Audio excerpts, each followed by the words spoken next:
¿Podrá el streaming salvar al cine?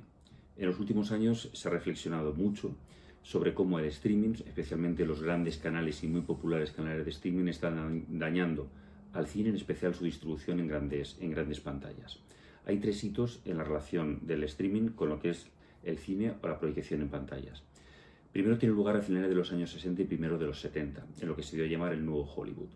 En esos años, grandes creadores como Spielberg, Coppola, Scorsese, Michael Cimino, Brian De Palma, tuvieron amplísimos presupuestos para rodar películas que fueron grandes éxitos comerciales.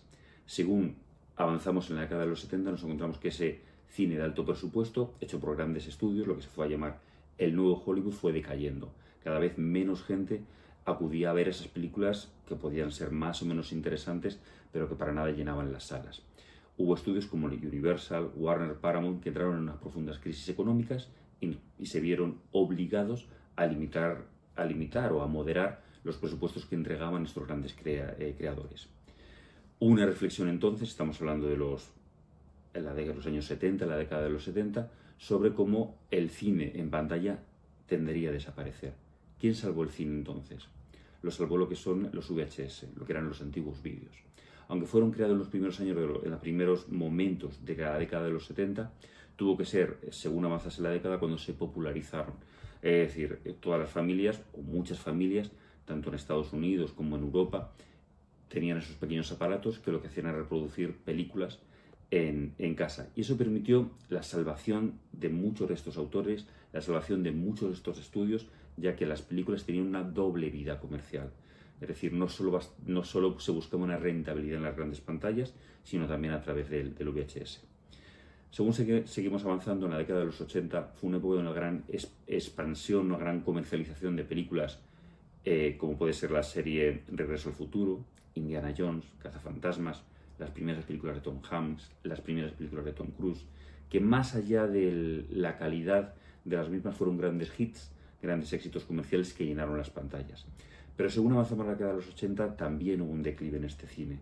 Este cine atraía cada vez a menos gente, las salas empezaron en cierta medida a vaciarse. ¿Quién salvó el cine en este en este segundo hito? Pues fue el cine la televisión por cable.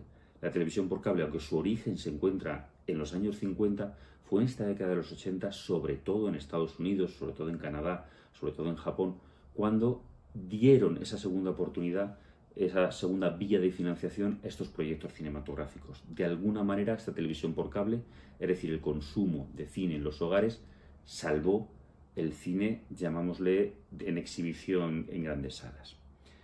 ¿Qué nos encontramos hoy en día? En el cambio de siglo, sobre todo con la crisis del 2008, hay una profunda crisis económica, profunda crisis que afecta al sector del entretenimiento, a las grandes majors, las grandes productoras, sobre todo norteamericanas, y que posteriormente se reforzó con el COVID. Hemos visto en estos últimos años como grandes salas han ido cerrándose.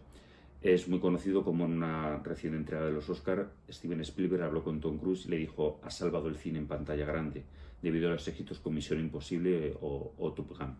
Nos encontramos que hasta final de siglo surgen los primeros canales de streaming tal como los entendemos hoy en día: Disney, HBO, sobre todo Netflix, también diferentes canales temáticos de terror, miedo, etcétera, etcétera, que están dando una segunda oportunidad a estas creaciones. Y están dando también una oportunidad no solo a nuevos creadores, a jóvenes creadores, sino también a artistas, por ejemplo Martin Scorsese, cuyas últimas películas se han hecho en coalición o cohabitación con grandes canales de streaming como puede ser Apple TV o Netflix.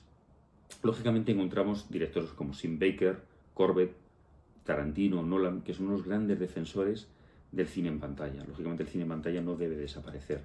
Como decía Flaubert, es parte de nuestra educación sentimental y nos duele cuando vemos en las grandes ciudades, en el centro de las grandes ciudades, grandes salas donde hemos pasado horas y horas y horas. Como he dicho anteriormente, ha sido parte de esta educación sentimental que ahora son centros comerciales o tiendas de ropa.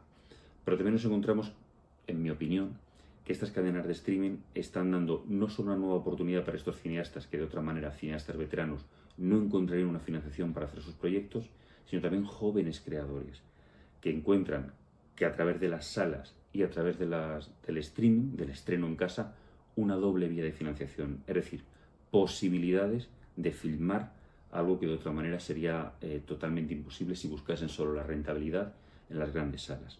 Con lo cual, y cerrando esta columna cultural, aunque se critica, y muchas veces con razón, como el streaming está atacando o limitando el cine, especialmente en su gran formato, lo que es en la pantalla, creo que el streaming también está salvando al cine, sobre todo entregando una nueva vía de financiación y nuevas oportunidades tanto a viejos creadores como a nuevos creadores.